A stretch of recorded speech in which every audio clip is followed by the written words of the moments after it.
Europe 1. Votre invité, Sonia Mabrouk, ce matin est députée La France Insoumise des Bouches-du-Rhône. Bienvenue sur Europe 1 et bonjour Manuel Bompard. Bonjour. Vous avez comparé sur les réseaux sociaux hier ce gouvernement au Titanic. Est-ce que c'est ce que vous souhaitez, que le gouvernement de la France sombre entraînant crise et instabilité pour le pays? Non, j'observe que malheureusement, il y avait manifestement pas beaucoup de volontaires pour rejoindre l'équipe gouvernementale. Et Emmanuel Macron nous avait promis une grande coalition, un grand dépassement. Vous n'êtes pas naïf? Ce gouvernement, c'est davantage un gouvernement de grand rétrécissement. C'est-à-dire que vous avez là des ministres qui, il y a un mois, avaient été limogés, qui reviennent comme si finalement c'était les seuls volontaires. Quelques personnes qui sont passées ici ou là par certains partis politiques et qui se recyclent dans le gouvernement d'Emmanuel Macron. Je trouve pas, si vous voulez, que la composition gouvernementale soit à l'image des intentions qui avaient été affichées par Emmanuel Macron au lendemain des élections législatives. Vous avez d'ores et déjà annoncé, la France Insoumise, Manuel Bompard, déposer une motion de censure car Elisabeth Borne va donc prononcer demain son discours de politique générale, mais sans se soumettre au vote de confiance des députés. En quoi, comme le dit votre parti, ce serait un déni de démocratie? Il y a eu des élections législatives, elles ont produit un résultat. Ce résultat, c'est un résultat inédit, c'est-à-dire que pour la première fois depuis très longtemps, le président élu au mois d'avril ne dispose pas d'une majorité absolue à l'Assemblée nationale au mois de juin. Et il me semble que la moindre des choses pour respecter la parole des électrices et des électeurs, c'est que la première ministre renouvelée dans ses fonctions par Emmanuel Macron vienne devant l'Assemblée nationale, présente sa feuille de route et ensuite demande aux parlementaires s'ils sont d'accord avec cette feuille de route. Mais vous êtes d'accord que c'est une tradition, c'est un usage, c'est en rien une obligation? J'en suis d'accord. Ce n'est pas une obligation constitutionnelle, mais il me semble que quelques semaines après des élections législatives qui, encore une fois, ont produit un résultat inédit, je trouve qu'il y a une forme de mépris de la parole des électrices et des électeurs de ne pas faire cette démarche. Dans ce cas-là, le plus simple, Sonia Mabrouk, c'est de supprimer les élections législatives et de considérer que le gouvernement peut gouverner par le fait du prince si c'est une pendant tradition, des mois et des mois. Monsieur Bompard, et un usage, pour reprendre une célèbre formule élégante de votre part, la Première ministre pourrait vous dire « Si, bonhomme, je peux le faire ». Mais elle a tout à fait le droit de le faire. Je ne lui conteste pas le droit de le faire, mais vous êtes d'accord, Sonia Mabrouk, que moi j'ai le droit de le critiquer. Mais n'est-il pas j'ai le droit de dire que je trouve que c'est pas respectueux de la parole des électrices et des électeurs, que c'est pas respectueux de la représentation nationale, de considérer que la première ministre, elle peut gouverner pendant des semaines par le fait du prince, uniquement parce qu'elle a été désignée par Emmanuel Macron et sans jamais demander à un moment s'il y a un accord de la représentation nationale sur la feuille de route qui est la sienne. N'est-il pas plus urgent pour le gouvernement de se mettre au travail au service des Français et de leur pouvoir d'achat? Est-ce que ce n'est pas ce que attendent aussi vos électeurs et tous les Français en général? On peut faire les deux, Sonia Mabrouk. C'est-à-dire que on peut à la fois présenter une feuille de route, demander à l'Assemblée nationale s'il y a un accord pour que cette feuille de route soit mise en œuvre, et dans le même temps faire un certain nombre de propositions pour répondre aux problématiques de pouvoir d'achat. D'ailleurs, le groupe de la France Insoumise auquel je participe et la nouvelle Union populaire écologique et sociale qu'on a mis en place pour les élections législatives déposera cet après-midi à 13h un projet de loi de réponse à l'urgence sociale. Donc vous voyez, on peut à la fois être dans une volonté de respect démocratique élémentaire de l'Assemblée nationale et en même temps faire des propositions pour répondre aux problématiques des Françaises et des Français au quotidien. Respect, dites-vous, Manuel Bompard, lorsque Mathilde Panot, président du groupe LFI à l'Assemblée, dit d'Elisabeth Borne et au sujet du vote de confiance, nous vous ferons donc venir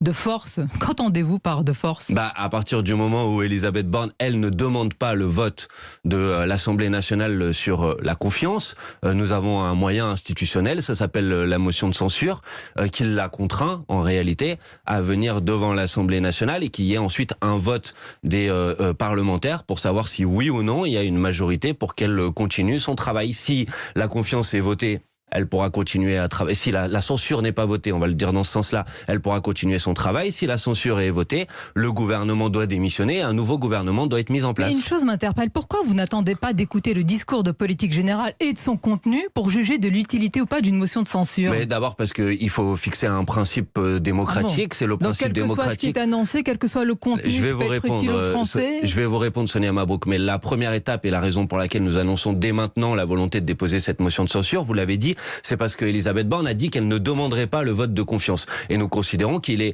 légitime que les parlementaires puissent voter à l'issue du discours de politique générale d'Elisabeth Borne. Pour le reste, ne soyons pas naïfs. Sur les orientations qui sont exprimées, ils sont clairs. La feuille de route d'Emmanuel Macron, elle a été posée.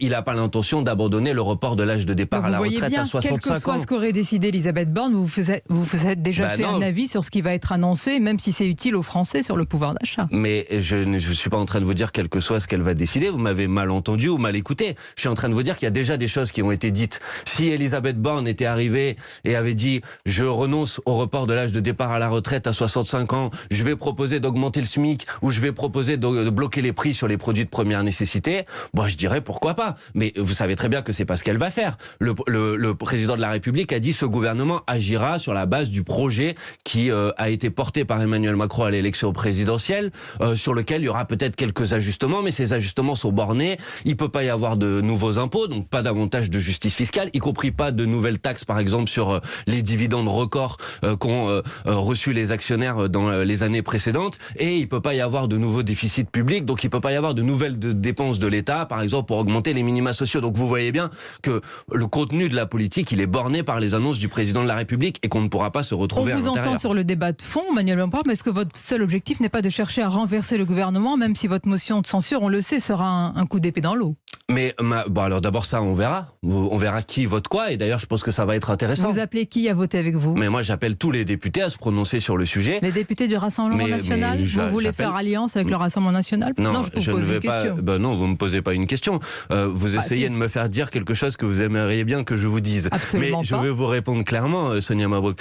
Cette motion de censure, elle sera déposée par les députés de la nouvelle Union populaire écologique et sociale. Ensuite, libre à chaque député de l'Assemblée nationale, quelle que soit son étiquette politique, s'il en partage les objectifs, de voter en faveur de cette motion de censure. Pour le reste, mon objectif n'a jamais été de faire tomber qui que ce soit pour faire tomber qui que ce soit. L'objectif qui est le mien, c'est de continuer à défendre les propositions que nous avons défendues pendant la campagne présidentielle et législative. Il ne vous a et pas pour échappé que ce n'est pas vous qui avez gagné, M. Bompard. Ça ne m'a pas échappé, mais ça ne vous a pas échappé qu'il y a un certain nombre d'électrices et d'électeurs qui ont voté pour nous. Et donc il est légitime qu'on continue à défendre les propositions pour lesquelles on a été élu. Voilà, c'est le travail que nous allons faire dans la mandature précédente. M. Macron a été élu sur son projet et ce qu'il a dit. Non, ça ne m'a pas échappé qu'Emmanuel Macron a été élu. Ça ne m'a pas échappé. Je crois que ça a échappé à personne.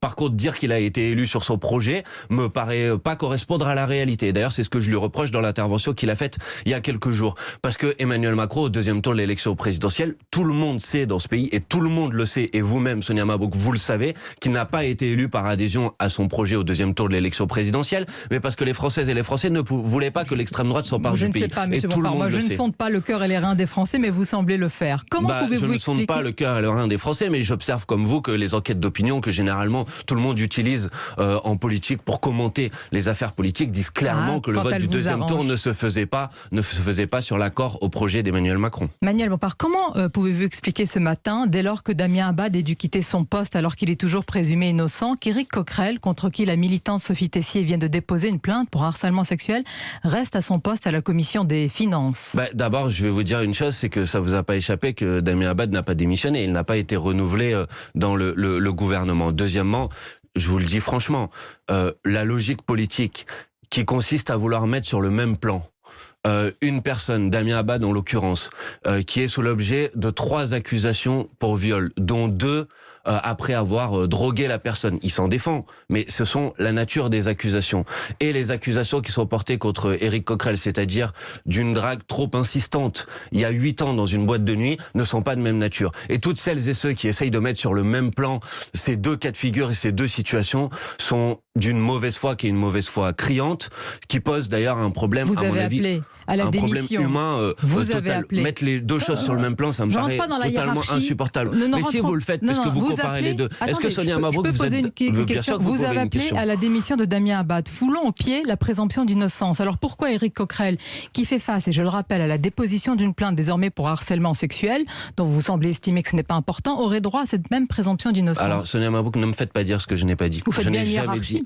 Je n'ai jamais dit. Mais vous en faites pas, vous? Vous considérez que des accusations pour viol et des accusations... Moi, je me place sur le plan politique. Vous avez demandé la démission de Damien Abad, foulant au pied la présomption d'innocence. Est-ce que cette présomption d'innocence vaut pour Éric Coquerel et pas pour vos opposants? Puisque vous êtes en train, Sonia Mabrouk, de me faire un procès d'intention en disant que je considérais que les accusations d'harcèlement sexuel n'étaient pas graves, ce que je n'ai jamais dit. J'ai dit que les 2 types d'accusations ne peuvent pas être mis sur le même plan. Donc il y en a une moins grave que l'autre, de fait, c'est ce que vous dites. si c'est pas mis sur le même plan. Mais il y en a une moins grave que l'autre, ce qui veut pas dire qu'il n'y aurait rien à reprocher ou que des situations de harcèlement sexuel, si elles étaient avérées, ne sont pas problématiques. Bien évidemment que si des situations de harcèlement sexuel sont avérées, elles sont problématiques. Mais elles ne sont pas de même nature que les accusations à l'encontre. Écoutez juste la question. Regardez, oui, mais j'ai elle est entendu simple. votre question. Non, toute personne accusée, soupçonnée de viol, de violence sexuelle, de harcèlement sexuel et sexiste, de comportement déplacé avec un caractère sexuel et sexiste, doit-elle démissionner de son mandat politique? Mais personne n'a jamais défendu l'idée que toute personne,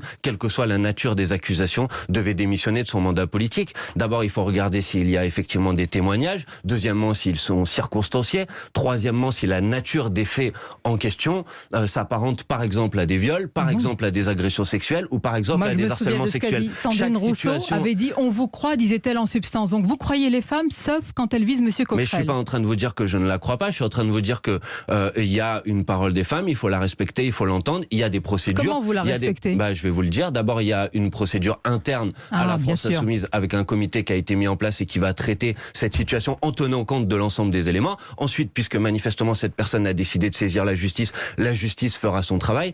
Et ensuite, on regarde la nature des faits et on se pose la question de savoir si, au vu de la nature des faits, au vu du nombre de témoignages, au vu du nombre de victimes potentielles, est-ce que oui ou non il faut appliquer un principe de précaution? Pourquoi ce n'a pas été le cas pour Monsieur Abad qui a le droit à la présomption d'innocence? Mais personne n'a jamais contesté le fait que d'emblée demandé sa démission, Monsieur Bompard. Mais je vais vous répondre. Vous avez foulé au pied la présomption d'innocence et aujourd'hui, comme l'arroseur arrosé, vous nous dites qu'il ne faut pas faire cela, Monsieur Coquerel. Non mais bon, si vous voulez, vous pouvez continuer à faire semblant de mettre sur le même plan ces deux situations, mais vous savez très bien qu'elles ne le sont pas sur le même plan, ces deux situations. Pour le reste, moi je n'ai jamais foulé au pied la présomption d'innocence. J'ai considéré, et je l'assume, et je le redis ici, qu'un ministre qui est sous l'objet de 3 accusations pour viol, y compris pour pouvoir se défendre, ne peut pas continuer à être ministre. Et je l'assume, et je le redis ici. Quelle différence entre un ministre et un président d'une commission tout aussi importante à l'Assemblée nationale? Mais la différence, c'est que les faits ne sont pas de même nature, Sonia Mabrouk. Je peux vous le dire une 4e fois. Mais bien sûr que je fais une hiérarchie entre les faits, et je fais même une graduation des sanctions qui doivent s'opposer à ces différents faits. Donc il n'y a pas d'exemplarité en politique. Quand Elisabeth Borne... Mais s'il y a de l'exemplarité en politique, mais d'ailleurs vous poserez la question à Monsieur Darmanin, qui lui aussi a été l'objet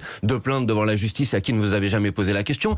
La justice est passée par là, Monsieur Bompard. Très bien, mais au moment, avant même que ces plaintes aient classé sans suite, vous ne leur avez jamais posé la question. Je vous pose la question qui peut être posée à Monsieur Zemmour, qui a été l'objet d'une... Mais je ne fais pas de diversion. Mais vous essayez de me faire croire et de faire croire aux gens qui nous écoutent que j'aurais une indignation à géométrie variable. Je n'ai aucune indignation à géométrie variable. Mais j'ai répondu très simplement. Les faits ne sont pas de même nature. Elisabeth Borne, dans le magazine Elle met en avant un principe d'exemplarité en politique. Et là, on se place sur le plan moral. C'est-à-dire, à partir du moment où il y a une accusation, où il y a un soupçon, est-ce qu'un politique doit se mettre, faire un pas de côté pour pouvoir se défendre? Et c'est le cas d'Éric Coquerel. Mais bon, d'abord, Elisabeth Borne pose un principe moral. J'observe qu'elle ne s'applique même pas à elle-même et à son propre gouvernement, puisque dans le même temps, elle ne renouvelle pas Monsieur Abad, mais elle renouvelle Madame Zakharopoulou, qui est l'objet elle-même de plaintes pour viol. Je ne sais pas si... Donc ce matin, vous demandez sa démission? Non, je ne suis pas... Dans votre logique, si. Vous avez demandé la démission de Damien Abad, demandez la démission de Madame Zakharopoulou, pour laquelle il y a une plainte pour viol. Je pense que la question, oui, elle peut être posée. J'ai pas de problème à le dire. Alors, mais